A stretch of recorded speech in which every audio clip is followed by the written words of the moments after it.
commence aujourd'hui une nouvelle série. Comme vous savez, notre thème de l'année 2023, c'était avant Jésus-Christ et après Jésus-Christ. Ça demeure encore le thème. Normalement, on décortique nos années en plusieurs mini-séries.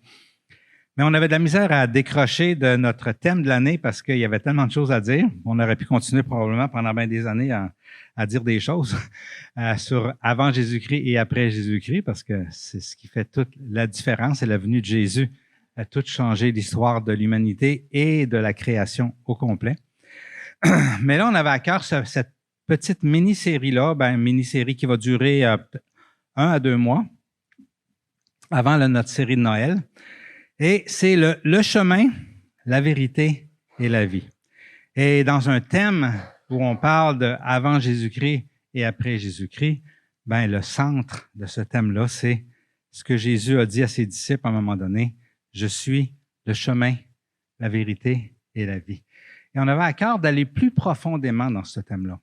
Parce que c'est quelque chose qu'on entend souvent dans l'Église. Je suis le chemin, la vérité et la vie. On le dit pour toutes sortes de raisons. Mais on peut aller plus loin. Hein? On peut vraiment explorer ce thème-là. Et je peux vous dire qu'en explorant ce thème-là, plus je l'explore, plus je trouve à quel point c'est bon et rassurant, je vous dirais. Et ça nous donne de l'espoir pour notre vie et aussi pour le plan de Dieu. Le but de Dieu avant sa venue, c'était Jésus-Christ. Et le but de Dieu après sa venue, c'est encore Jésus-Christ. Parce que Jésus est le chemin, la vérité et la vie. La vie vient de lui. Il est celui qui a soufflé la vie dans l'humanité au départ lors de la création. Et il est celui, lorsqu'on a été coupé de la vie, qui a ouvert le ciel sur la croix pour à nouveau redonner la vie à l'humanité. Et c'est ce qu'on bénéficie ce matin. Et la raison qu'on est ici, c'est parce qu'on a goûté à la vie. Il y a peut-être des personnes ici qui n'ont jamais goûté à cette vie-là et que c'est pas facile, c'est lourd la vie. Je vous invite à juste, simplement, c'est pas une religion, Jésus, juste lui dire, Jésus, je suis prête, viens dans ma vie et vous allez goûter la vie, je vous le garantis, parce que Dieu est fidèle. Et Dieu, quand il dit quelque chose, il le fait. Et tous ceux qui ouvrent leur cœur à Jésus-Christ connaissent la vie. Et c'est comme si tu rentrais un petit peu comme le visuel que Luc Bélanger nous a fait lorsqu'on lui a exposé notre thème. On rentre dans quelque chose de nouveau qui est éclairé. On passe vraiment des ténèbres à la lumière. Et quand tu as vécu dans le noir toute ta vie, d'allumer la lumière, ça fait du bien. C'est ce que Jésus nous offre. Amen.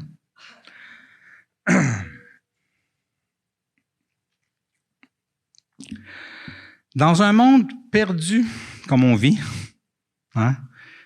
qui nous influence de toutes sortes de façons, nous et nos enfants, comme on a prié tantôt, les écoles, c'est assez tragique ce qui se passe dans les écoles et tout le brainwashing qui se fait là. Plus que jamais, on a intérêt à comprendre, nous les enfants de Dieu, le chemin, la vérité et la vie. Les disciples, lorsque Jésus a dit cette phrase-là, je vous avoue qu'ils comprenaient pas grand-chose. Il y avait cette conviction-là qu'il fallait qu'ils laissent tout pour suivre Jésus, le Messie annoncé depuis des siècles. Mais quand Jésus parlait, quand Jésus expliquait, ils comprenaient pas beaucoup ce qu'il voulait dire. Ça leur a été révélé avec les années et l'Esprit Saint longtemps après. Mais sur le coup, ils comprenaient pas trop, puis ils comprenaient pas trop non plus cette phrase-là. Jésus a dit cette phrase-là, « Je suis le chemin, la vérité et la vie », la journée qui a été arrêtée. Le soir, c'est là qu'ils l'ont arrêté. Et c'est intéressant de voir le contexte. Et j'aime l'évangile de Jean, j'aime tous les évangiles pour différentes raisons. Mais celle de Jean, j'aime ça qu'il passe plein de chapitres juste autour de le temps de son arrestation. Une semaine avant, là, jusqu'à sa mort et sa résurrection, c'est la moitié de l'évangile de Jean. La moitié du livre est juste là-dessus. Et au chapitre 13 et 14, les deux chapitres, c'est la journée qui a été arrêtée. Et au chapitre 12, un petit peu avant, en fait, le chapitre 8 à 11, ça s'est passé pas longtemps avant, et c'est un temps où ce que Jésus était constamment confronté par les Juifs. Donc, Jésus était public, Jésus avait ses disciples qui suivaient, il enseignait à ses disciples, et en même temps, il y avait des opposants qui venaient constamment s'opposer à lui.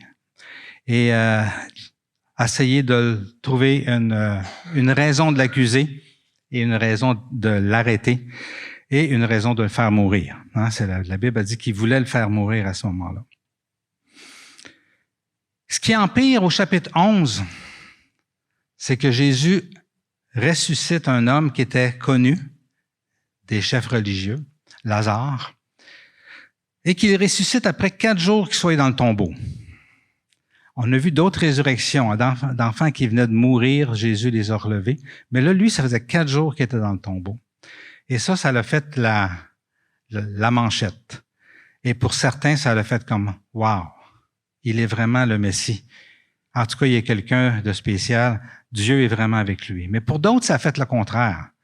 Ça a été comme « Ça n'a pas d'allure, tout le monde va le suivre.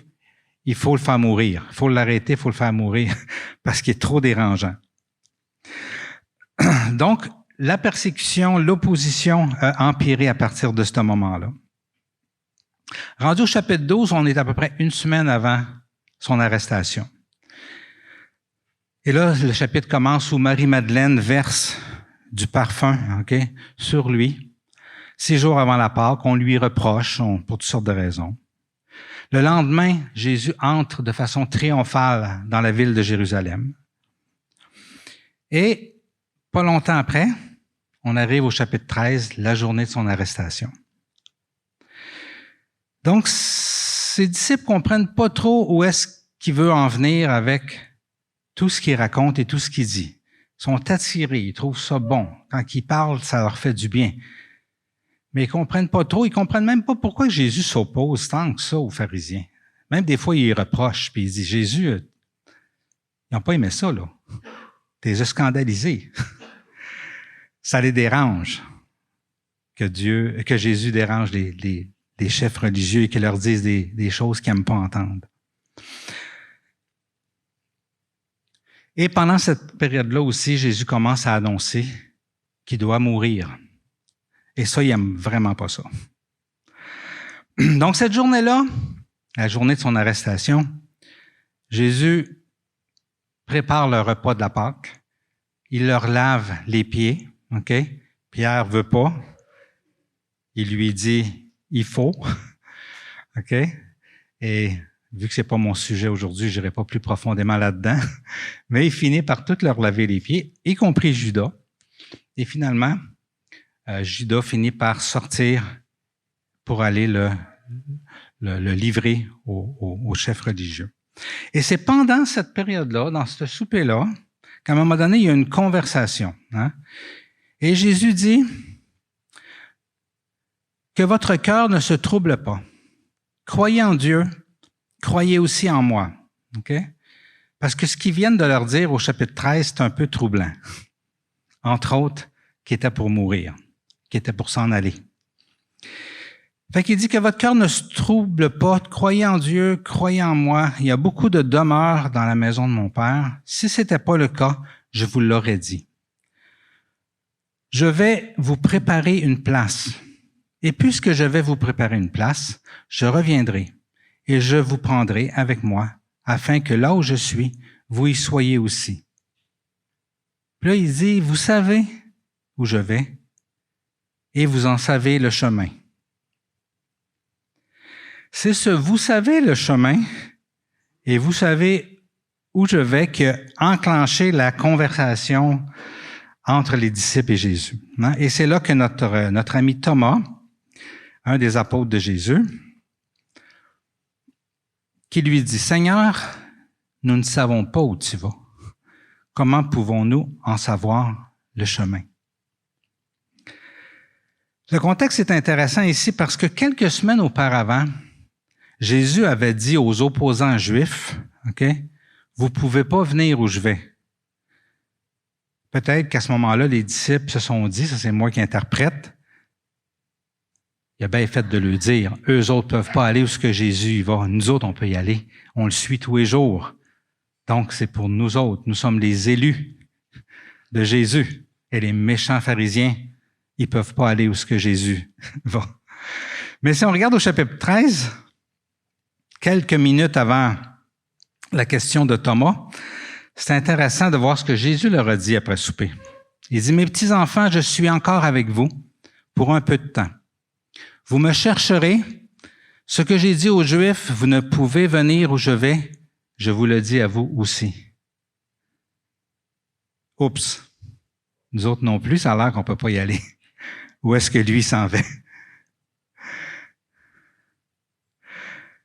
En fait, Thomas n'était pas le seul à se questionner sur « On ne sait pas où tu t'en vas, c'est quoi le chemin que tu nous parles? » Tu dis « Vous savez, c'est quoi? » Parce que Pierre, il demande aussi la question, juste après que Jésus ait dit ça. Il dit, « Seigneur, où vas-tu? » Jésus répondit, « Tu ne peux pas me suivre maintenant, là où je vais, mais tu m'y suivras plus tard. » Donc, avec tout ce que Jésus venait de dire, on peut peut-être comprendre que Pierre pense que c'est dangereux où est-ce que Jésus s'en va, OK? Et qu'il ne peut pas le suivre à cause de ça. Hein? Parce que ce qu'il dit après, il dit, « Pourquoi ne puis-je pas te suivre maintenant? Je donnerai ma vie pour toi. » Jésus répondit, « Tu donnerais ma vie pour moi? En vérité, je te le dis. Le coq ne chantera pas avant que tu m'aies renié 3 fois. » Amen. Autrement dit, Jésus, il dit pas juste, vous devez pas venir avec moi. Il dit, vous pouvez pas me suivre. Et je pense que l'histoire de Pierre, ce qui s'est passé en réalité, nous prouve que Jésus avait raison. Il pouvait pas le suivre. Malgré ce que Jésus avait dit, Pierre a essayé de le suivre. Mais ça n'a pas marché. 3 fois, il l'a renié.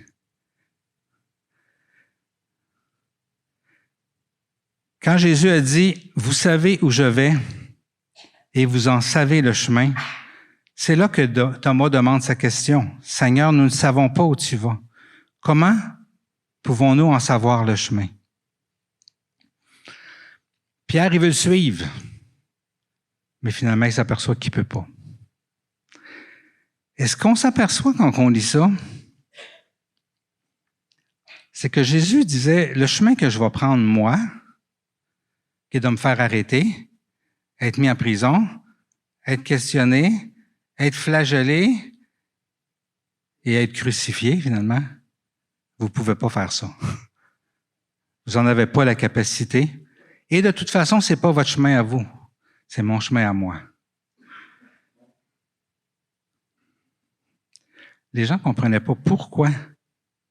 Pourquoi tu dis qu'on ne peut pas te suivre? Et c'est là que Jésus répond à Thomas, à sa question. On ne sait pas où tu vas. Comment qu'on peut te suivre? Il répond, c'est moi qui suis le chemin, la vérité et la vie. On ne vient au Père qu'en passant par moi. OK, on sait où est-ce que tu t'en vas maintenant, tu t'en vas au Père. Mais on ne peut pas te suivre. Tu nous demandes, tu nous dis, vous ne pouvez pas me suivre. Plus tard, vous allez me suivre. Tu t'en vas au Père. Pourquoi qu'on ne peut pas te suivre? Puis là, il répond, je suis le chemin, la vérité et la vie. Pensez-vous qu'il comprenait plus? Sûrement pas. Vous ne pouvez pas me suivre, mais plus tard.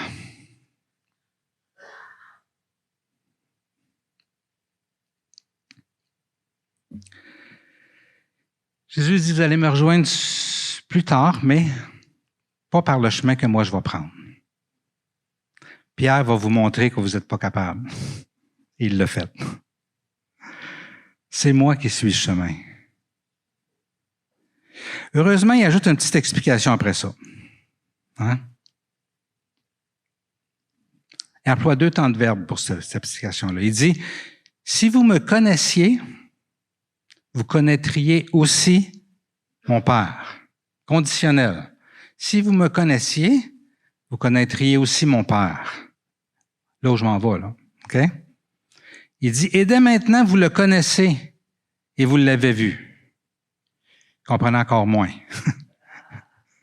Maintenant, vous le connaissez et vous l'avez vu. Mais la première partie du verset donne l'explication. Si vous me connaissiez, vous connaîtriez aussi mon Père. Donc, étant donné que vous me connaissez là, mais vous connaissez mon Père. Vous connaissez celui vers qui je vais, mais vous ne pouvez pas me suivre tout de suite. Vous voyez que c'est mélangeant, hein? Jésus s'en allait au Père par un chemin qui était la croix et la résurrection. Eux ne pouvaient pas. C'était pas le plan. Il n'y avait pas la capacité. Jésus dit, vous allez venir me rejoindre où je suis. Thomas dit, on ne connaît pas le chemin. Jésus dit, je suis le chemin, la vérité et la vie. On ne vient au Père que par moi. Vous connaissez déjà le Père parce que vous me connaissez.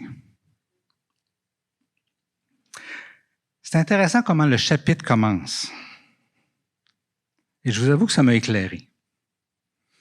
Il dit, il y a beaucoup de demeures dans la maison de mon Père. Si ce n'était pas le cas, je vous l'aurais dit. Je vais vous préparer une place. Et puisque je vais vous préparer une place, je reviendrai et je vous prendrai avec moi, afin que là où je suis, vous y soyez aussi. Intéressant de voir qu'il y a plusieurs demeures et Jésus va les préparer. Alors, on pourrait prendre l'exemple de tout le monde ici, OK? Chacun, on a une demeure, n'est-ce pas? Est-ce qu'on prend la même route pour aller chacun à notre demeure? On ne prend pas la même route. On a toutes des routes différentes. Hein? Moi, je prends le boulevard ici, je tourne, après ça, à gauche, puis je rentre chez nous. Il y en a que c'est plus compliqué, puis c'est plus loin. Vous avez toute une route différente pour vous rendre dans votre demeure. Ce qui est intéressant, c'est que la demeure où on va avec Jésus, c'est tout à la même place, où est le Père. Mais en même temps, il dit qu'il nous prépare plein de demeures. Ça m'a allumé, moi, pour dire, OK, ça veut dire que même si Jésus est le chemin, chacun de nous, on n'a pas la même route à prendre. Ça peut être encore mélangeant. Il faut comprendre c'est quoi le chemin, OK?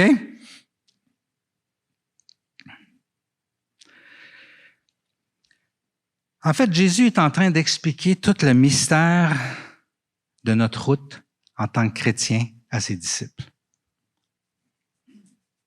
Je suis le chemin, puis tout de suite après, il dit, vous connaissez le Père parce que vous me connaissez. Il rajoute ça tout de suite après, OK? Mon Père, dit-il aux disciples, vous le connaissez parce que vous me connaissez. Donc, c'est moi et le Père qui vont vous montrer la route. Moi et le Père, nous sommes le chemin, la vérité et la vie. Parce que si vous me connaissez, vous connaissez le Père. Moi et le Père, nous sommes un. Intéressant, hein? Jean continue. Chapitre 14, 8. Philippe lui dit, Seigneur, montre-nous le Père, et cela nous suffit. Jésus lui dit, il y a si longtemps que je suis avec vous, et tu ne me connais pas, Philippe? Celui qui m'a vu a vu le Père. Comment peux-tu dire, montre-nous le Père? Ne crois-tu pas que je suis dans le Père et que le Père est en moi? Les paroles que je vous dis, je ne les dis pas de moi-même. C'est le Père qui vit en moi, qui fait lui-même ses œuvres. Croyez-moi, je suis dans le Père et le Père est en moi. Sinon, croyez-moi au moins à cause des œuvres que vous avez vues.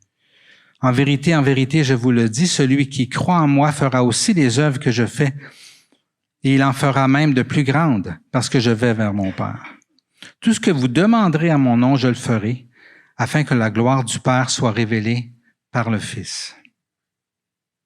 Donc, OK, Jésus, tu vas être où? Ici ou avec le Père? Et le Père, lui, est où? Il est au ciel ou il est ici? Vraiment riche comme chapitre. Vous lirez ça, 13, 14 de Jean, là, ça révèle tellement plein de choses. Parce qu'il continue, et là, ça s'éclaire. Quant à moi, je prierai le Père, et il vous donnera un autre défenseur, afin qu'il reste éternellement avec vous. C'est tellement un passage dans la parole qui révèle toute faut pas que je dise un mot qui n'existe pas parce que ma femme va me le dire tantôt. Là. OK, je n'invente un. La complétude. Existe-tu, Lise? Non, hein? En tout cas, le tout de la Trinité. Pas pire, ça? Hein? Amen. La plénitude. Moi et le Père, nous sommes un. OK? Si vous me connaissez, vous connaissez le Père. Puis là, il dit, je vais prier le Père et il vous donnera un autre défenseur pour qu'il reste éternellement avec vous. Et ils viennent de dire, je m'en vais au Père, mais je vais revenir. Ah, OK. Comment c'est intéressant. On continue.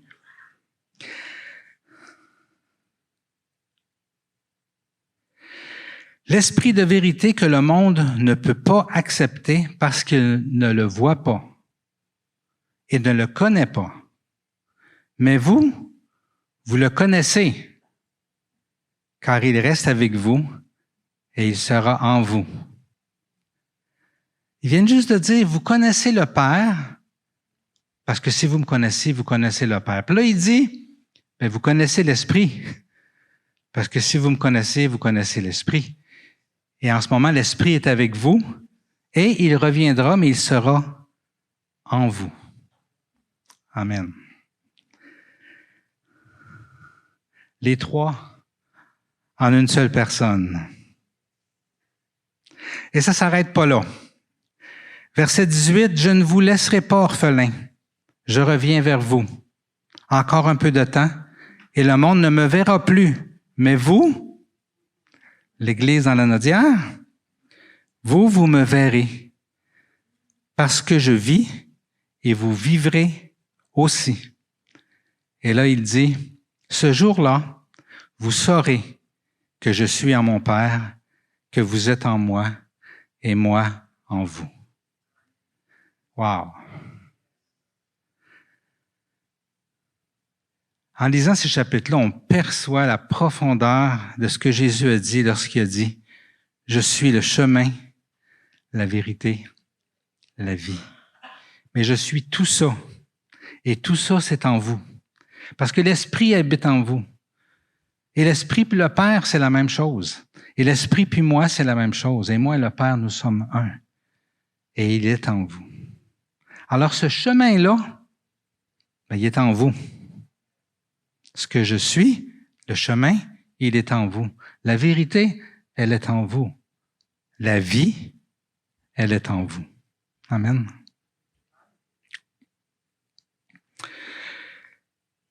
Pourquoi le chemin? Parce qu'il est la lumière. Lui et le Père, c'est la lumière. Lui, le Père et le Saint-Esprit, Jésus, le Père et le Saint-Esprit, c'est la lumière. Et celui qui est avec nous, c'est Jésus, le Père, le Fils, le Saint-Esprit et la lumière. Amen. Quand on regarde le visuel, la porte est étroite, mais elle amène à la lumière. En fait, il y en a un seul qui peut éclairer notre chemin. C'est la lumière. Amen. On limite trop souvent ce passage-là au salut. On dit, bon, Jésus est le chemin, la vérité et la vie. Ça veut dire que par lui, je suis sauvé. Par lui, j'ai accès au Père. Et on s'arrête là. Mais quand Jésus a dit, je suis le chemin, il voulait dire, tu te demandes comment te rendre, où c'est que je m'en vais? Ben, je suis le chemin, je suis la lumière, je vais vivre en toi et je vais te le montrer, le chemin. Mais le chemin ne sera pas pareil pour aucun d'entre vous. Puis ça ne sera pas le chemin que moi j'ai pris. Moi, mon chemin, c'est à soir, il m'arrête. Demain, il me crucifie. 3 jours après, je ressuscite. Puis après ça, qu'est-ce qu'il a dit aux femmes lorsqu'ils l'ont vu ressusciter? Attendez, ça ne sera pas long, faut que j'aille au Père. Et je reviens. Son chemin était fini. Il s'était rendu au Père. Après ça, il est revenu puis il a apparu à ses disciples pendant une 40aine de jours, à plus de 500 disciples. Mais il avait fait son chemin à lui. Chacun de nous, on a un chemin qui nous amène au Père. Oui, on est déjà sauvés lorsqu'on a Jésus dans notre cœur. L'Esprit de Dieu est déjà en nous. La vie éternelle est en nous. Mais on a un chemin à faire sur cette terre. Un chemin que Dieu voudrait pas qu'on passe à côté. Et il est unique pour chacun de nous.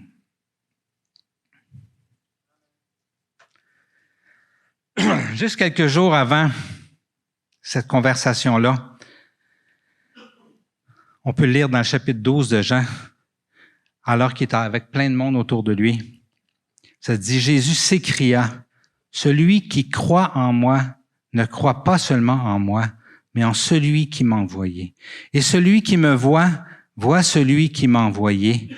Moi, la lumière, je suis venu dans le monde, afin que quiconque croit en moi ne reste pas dans les ténèbres. » Le but de Jésus-Christ, pour chacun de nous qui croyons en lui, c'est qu'on ne reste pas dans les ténèbres, mais que nos yeux s'ouvrent et qu'on voit. Et que voyant ainsi, il puisse nous diriger dans notre chemin vers le Père, avec, comme Jésus, plein de fruits lorsqu'on va terminer notre vie. Amen.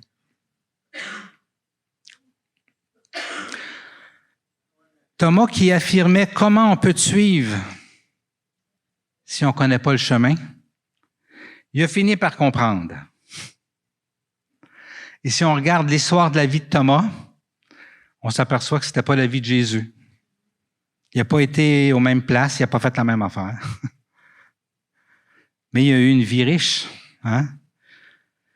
Les livres d'histoire révèlent, de ce temps-là, révèlent un peu la vie de Thomas. Premièrement, la Bible en parle. Il a été éclairé par la lumière. Pas à ce moment-là quand Jésus a parlé. Juste quand il a mis les doigts dans les trous de ses mains et dans son côté. Quand Jésus y parlait, c'était comme, ça rentrait pas. Ça rentrait dans le cerveau, ça en est sûrement souvenu, mais ça venait pas ici. Ça prenait pas racine, ça donnait pas la vie. Mais le moment qu'il a touché les trous dans ses mains et dans son côté, c'est là qu'il s'est mis à genoux, puis il a dit, « Mon Seigneur et mon Dieu. » Thomas a eu la révélation, la lumière l'a éclairé, que Jésus était vraiment le Messie, qu'il était vraiment mort pour ses péchés, mais qu'il était ressuscité et qu'il avait vaincu la mort. Ça a été le début de son parcours. Jésus est monté au ciel et son esprit est resté en nous. Depuis 2000 ans, l'esprit se reproduit d'une personne à l'autre, vient vivre dans plein de personnes, avec la seule condition pour vivre en quelqu'un qu'il croit en Jésus-Christ. Donc, Thomas, un gars comme vous et moi, OK? Après la mort de Jésus et sa résurrection, il a monté pas loin de la Turquie et de la Syrie, OK? Et les livres d'histoire racontent qu'il y aurait eu un roi qui aurait demandé à Jésus de son vivant de venir apporter la parole. Et Jésus lui aurait dit, plus tard, il y a quelqu'un qui va y aller. Et ce quelqu'un-là, c'est Thomas qui l'a envoyé, un de ses disciples de Thomas, Thaddée, qui est allé là. Et le roi s'est converti. Et finalement, il y a eu une communauté chrétienne qui est née dans ce coin-là de l'Europe. Ensuite, vers l'année 37 après Jésus-Christ, donc 4 ans après la résurrection de Jésus, il s'est rendu à Ninive, donc en Irak. OK? Et il a commencé à répandre la bonne nouvelle en Irak. Et il y a des communautés de chrétiens en Irak et en Iran qui ont commencé là-bas. Et ensuite, il a continué plus à l'est. Il s'est établi dans le nord du Pakistan, à Taxila. Et ça dit que le roi qui était là, Gondo Farès Ier, OK, dans le nord du Pakistan, a été sensible à l'Évangile et il s'est converti et il y a eu une communauté de chrétiens qui a commencé là. Il y en a beaucoup qui ont dit que c'était probablement une légende, que c'était peut-être pas vrai. Mais c'est intéressant parce que le siècle passé, on a découvert plein de preuves que ce roi-là avait existé. Et que donc, c'était pas une légende qu'il aurait prêché l'Évangile à ce roi-là. C'est intéressant. Ensuite, dans l'année 51 à 52 après Jésus-Christ, Thomas s'en va jusque dans le sud de l'Inde pour évangéliser. Et ça dit qu'il a commencé par évangéliser, c'est des Juifs, mais les Juifs n'étaient pas trop intéressés par l'Évangile. Alors, il s'est tourné vers les Autochtones, les Indiens qui vivaient là-bas. Et la famille royale a été interpellée, en plus de plein de gens. Et il y a une communauté chrétienne qui a commencé dans ce temps-là, là-bas. Et sur la carte, on peut voir qu'il était dans le vert foncé sur la pointe en bas. C'est là qu'a commencé son ministère, Thomas. Et ensuite, il a continué vers le vert pâle à droite, mais il a tout évangélisé la pointe. Et finalement, il s'est rendu au Sri Lanka, qui est la petite île jaune au large. Et il a semé 7 églises dans ces endroits-là de son vivant. Pour finir, finalement, pendant qu'il était en train de prier dans une grotte, par être tué avec une lance, OK, par la persécution, et qu'il a fini sa vie là. Thomas avait dit à Jésus, on ne connaît pas le chemin. Jésus il a dit, je suis le chemin, je vais vivre en toi, ma lumière va te montrer ton chemin. Elle va t'éclairer. Et la journée que Thomas a reçu cette lance dans le dos, c'est pas que je souhaite rien de ça pour chacun de nous, mais de mourir de cette façon-là, quoique c'est rapide, hein, il n'y a pas de souffrance et tout ça. Mais cette journée-là, il est arrivé au Père et ça a été son chemin à lui, éclairé par la lumière du Saint-Esprit pour se rendre au Père. Je suis le chemin, la vérité et la vie. Si vous me laissez vivre en vous, vous connaîtrez quel est le chemin qui va vous amener à la même place que moi, au Père, mais pas par la même route, parce que Dieu a préparé une route pour chacun de vous. Des fois, on lit ces histoires-là, puis on se dit, ah, ça, c'est ouais, mais c'est un apôtre, il y a un auréole au-dessus de sa tête, c'est pas pour moi. Bon, premièrement, l'auréole, c'est nous autres qui l'avons dessiné. C'est pas ni Dieu ni Thomas. Et puis, c'est des gens ordinaires à la base, hein? Tout simplement. Ouais, mais c'était un apôtre de Jésus, puis il a marché avec Jésus. C'est intéressant de voir que tout le long de la Bible, il y a des personnages qui n'étaient pas des apôtres de Jésus qui ont marché avec Jésus. Et même les apôtres, là, c'était du monde ordinaire avant, puis ils ont simplement décidé de suivre Jésus comme vous autres, vous avez décidé de suivre Jésus à un moment donné, tout simplement. OK? J'avais à cœur de parler de Jacob. En ce moment, on est 2000 ans après Jésus-Christ, on se rapporte à 2000 ans avant Jésus-Christ. Et je voulais juste vous apporter pour vous encourager le chemin de Jacob. Jacob, il fait partie des patriarches. Abraham, Isaac et Jacob. C'est qui les patriarches? Ben c'est les pères du peuple juif. Mais pour nous, c'est plus que ça. Puis Jésus l'a confirmé. C'est les pères de la foi. Okay? C'est intéressant de savoir que eux, les pères de la foi, ont vécu 2000 ans après Jésus-Christ, et nous sommes les fils de la foi 2000 ans après. Mais c'est la même foi. Donc, c'est la même affaire. D'accord avec moi? Pourquoi qu'ils étaient les pères de la foi? Parce qu'ils faisaient confiance à Dieu. Pourquoi vous êtes des fils de la foi? Parce que vous avez décidé de faire confiance à Jésus. Amen. Jésus n'était pas venu sur la terre, OK? Mais c'est quand même les pères de la foi. Pourquoi? Parce que Jésus se manifestait à eux aussi. Parce que Jésus avait un plan en arrière de la tête. Amen. Donc, c'était qui ce monde-là? C'était qui Jacob? C'était-tu un roi? Non. C'était pas un prêtre non plus. C'était pas un érudit de la parole de Dieu. Elle n'existait même pas dans ce temps-là. C'était pas des apôtres. Il n'y avait pas d'auréole au-dessus de la tête. C'était du monde ordinaire, des bergers. Ils élevaient des moutons, ils élevaient du bétail. C'est ça qu'ils faisaient. C'était ça leur vue. OK? Alors, s'il était du monde si ordinaire qui n'avait pas étudié à l'Institut biblique, puis tout ça, pourquoi que c'est les pères de la foi? Parce qu'ils ont fait confiance à Dieu. Point. C'est simple, la foi. Ils ont fait confiance à Dieu et Dieu les a dirigés. Le parcours de Jacob il est intéressant parce que comme beaucoup d'entre nous, pas tout le monde, il a fait ses folies de jeunesse. Pour commencer, son père, il parlait d'un Dieu qu'il connaissait, à qui il parlait, qui avait fait des promesses. Puis Jacob, lui, pendant ce temps-là, il trompe son frère ou il profite d'une faiblesse chez son frère pour lui enlever son droit d'aînesse. Puis il trompe son frère, puis il vole sa bénédiction. Jusqu'à temps qu'il se mette tellement dans la M que finalement sa vie est en danger. Son frère veut le tuer. Et il est obligé de se sauver. Et juste avant qu'il se sauve, son père et sa mère, ils disent, écoute, ouais, ton frère veut te tuer, il faut que tu t'en ailles. Moi, je te demande une chose. Ton frère a marié des femmes étrangères qui ont des valeurs vraiment tout croche, puis qu'on pense ça va tout bousiller ce qu'on lui a enseigné. On veut pas que tu maries des Cananéennes. On veut que tu ailles marier des gens de ma famille. Rebecca, sa mère, a dit, va voir mon frère, puis marie une de ses filles. Comme ça, au moins, tu vas être protégé de toutes les valeurs des Cananéens qui se dégradaient dans ce temps-là d'année en année. Amen. Jacob obéit.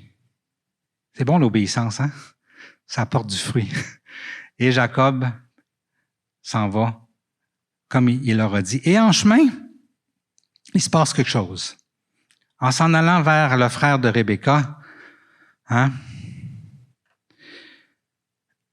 ça dit que Jacob a eu un songe. Et Dieu lui a parlé dans ce songe-là. Je suis l'Éternel, le Dieu de ton grand-père Abraham, le Dieu d'Isaac. La terre sur laquelle tu es couché, je te la donnerai à toi et à ta descendance. Ta descendance sera pareille à la poussière de la terre. Tu t'étendras à l'ouest et à l'est, au nord et au sud, et toutes les familles de la terre seront bénies en toi et en ta descendance. Il dit dans Genèse 28:15, je suis moi-même avec toi. Intéressant, hein? Je suis moi-même avec toi. Je te garderai partout où tu iras et je te ramènerai dans le pays, car je ne t'abandonnerai pas tant que je n'aurai pas accompli ce que je dis. Ça ressemble-tu à Jésus qui nous a dit, je serai avec vous tous les jours jusqu'à la fin des temps? Jacob, OK? Ça dit, il fit ce vœu. Si Dieu est avec moi et me garde pendant mon voyage, s'il me donne du pain à manger et des habits à mettre, si je reviens dans la paix chez mon Père, alors l'Éternel sera mon Dieu. Cette pierre dont j'ai fait un monument sera la maison de Dieu.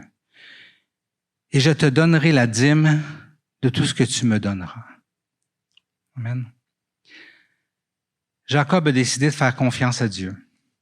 Et le reste de l'histoire de Jacob nous montre que Dieu a été fidèle à tout ce qu'il avait dit. Il l'a gardé. Il lui a montré le chemin pour se rendre chez Laban. Il a pourvu à ses besoins. Il l'a ramené chez son frère qui, 22 ans après, voulait plus le tuer. Pas pire, hein? Et il a eu grâce auprès de lui. Et finalement, il a été le père d'une grande nation. Si Dieu est avec moi,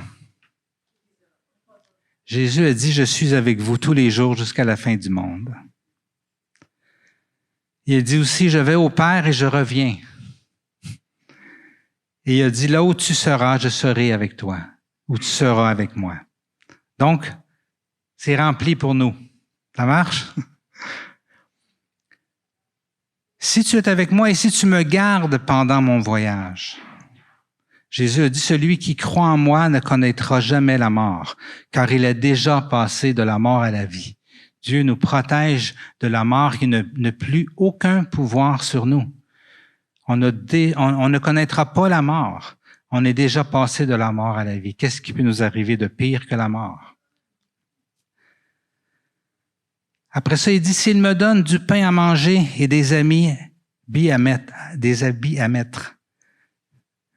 Jésus a dit, cherchez premièrement le royaume des cieux. Et toutes ces choses-là vont vous être données. Si Dieu habille les lys des champs et donne à manger aux oiseaux du ciel, combien valez-vous plus que les lys des champs et les oiseaux du ciel? Je vais pourvoir à vos besoins. C'est déjà accompli. Et il dit, si je reviens dans la paix chez mon Père, Jésus a dit, je vous donne la paix. Dans ces mêmes 2 chapitres-là, je vous laisse ma paix. Nul ne vient au Père que par moi, mais je suis le chemin, et je vais vous montrer votre route pour vous y rendre. Amen. Jésus a tout pourvu pour qu'on puisse dire comme Jacob, l'Éternel sera mon Dieu. Cette pierre, Jésus, la pierre angulaire, sera la maison de Dieu pour moi. Et je donnerai la dîme de tout ce que tu me donneras. Je ne vivrai plus, autrement dit, pour moi-même, mais pour toi. Je te donnerai une partie de mes biens, la première partie de mes biens, comme tu as demandé. Et ma vie te sera consacrée. Et je ferai les œuvres que tu me demandes de faire dans ma vie. Ça, c'est la vie du chrétien. Amen. Et après, ça dit, Jacob se remit en marche, comme nous sommes en marche. Et comme je vous ai dit, Dieu a été fidèle, il l'a guidé tout le long. Dieu a été fidèle pour Jacob. Dieu a été fidèle pour Thomas. Dieu est fidèle pour chacun de nous. Dieu a une route pour chacun de nous. Même en tant que chrétien, on peut passer à côté de la route et décider de rester dans les ténèbres pour toutes sortes de raisons. Ou on peut décider de rester proche de Dieu et lui nous garantit qu'il va nous montrer le chemin. Et je veux vous dire que c'est pas un fardeau que je mets sur vos épaules ce matin, parce que ça dépend pas de vous, le chemin. Dieu va vous guider, il est fidèle. Les hommes de Dieu là, ont fait toutes sortes d'erreurs. Ils ont fait des faux pas. Dieu les a constamment ramenés. Ceux qui le cherchaient de tout leur cœur. Ceux qui lui faisaient confiance. Ceux qui, à chaque matin, disaient, Seigneur, montre-moi mon chemin aujourd'hui. Montre-moi ce que j'ai à faire aujourd'hui. Éclaire-moi. Je sais que tu vas pourvoir à mes besoins, mais éclaire-moi. Montre-moi ce que je dois dire, ce que je dois faire. Ceux qui marchent de cette façon-là, ils n'ont pas apporté un fardeau de dire, ah, j'espère que je vais voir c'est quoi le chemin de Dieu. Ça se fait tout seul. Dieu est fidèle. Ça va se faire tout seul. Dieu va pourvoir. Le seul fardeau qui est léger que Jésus nous demande d'avoir, c'est à chaque jour lui ouvrir notre cœur et lui demander, Seigneur, je veux que ma journée te soit consacrée. Je veux faire ton œuvre et je veux marcher dans le chemin que tu as tracé pour moi. Amen. Je vais inviter nos musiciens à venir nous bénir encore comme ils nous ont bénis ce matin avec la louange. Et je vais vous laisser avec ce verset-là pour terminer. C'est dans le psaume 84. 5 et 6, ça dit « Heureux ceux qui habitent ». OK? S'il y a un mot que je veux vous laisser pour la conclusion de mon message, c'est le mot « heureux ». OK? La vie n'est pas facile, mais ça dit « Heureux ceux qui habitent dans ta maison », même si la vie n'est pas facile. Ils peuvent te célébrer sans cesse. Et ça dit après, heureux ceux qui trouvent leur force en toi. Ils trouvent dans leur cœur des chemins tout tracés. Dieu, Jésus a un chemin pour chacun de vous. Et lui, quand il dit « je suis le chemin », il veut dire « je suis la lumière » qui va pas à pas éclairer le chemin déjà tout tracé en dedans de vous. Jésus il dit « ne craignez pas de passer à côté, parce que si vous êtes en moi et moi en vous, vous ne passerez pas à côté. Mais restez attachés à moi. » Ça, c'est le chapitre qui suit. Chapitre 15. Je suis le cep, vous êtes les sarments. Les branches qui restent connectées au tronc, ils vont avoir la vie. Amen. Et le chemin, il va s'ouvrir comme un tapis rouge devant vous. Malgré vos faux pas, malgré vos erreurs, le tapis est là. Et il vous amène directement au Père. Amen.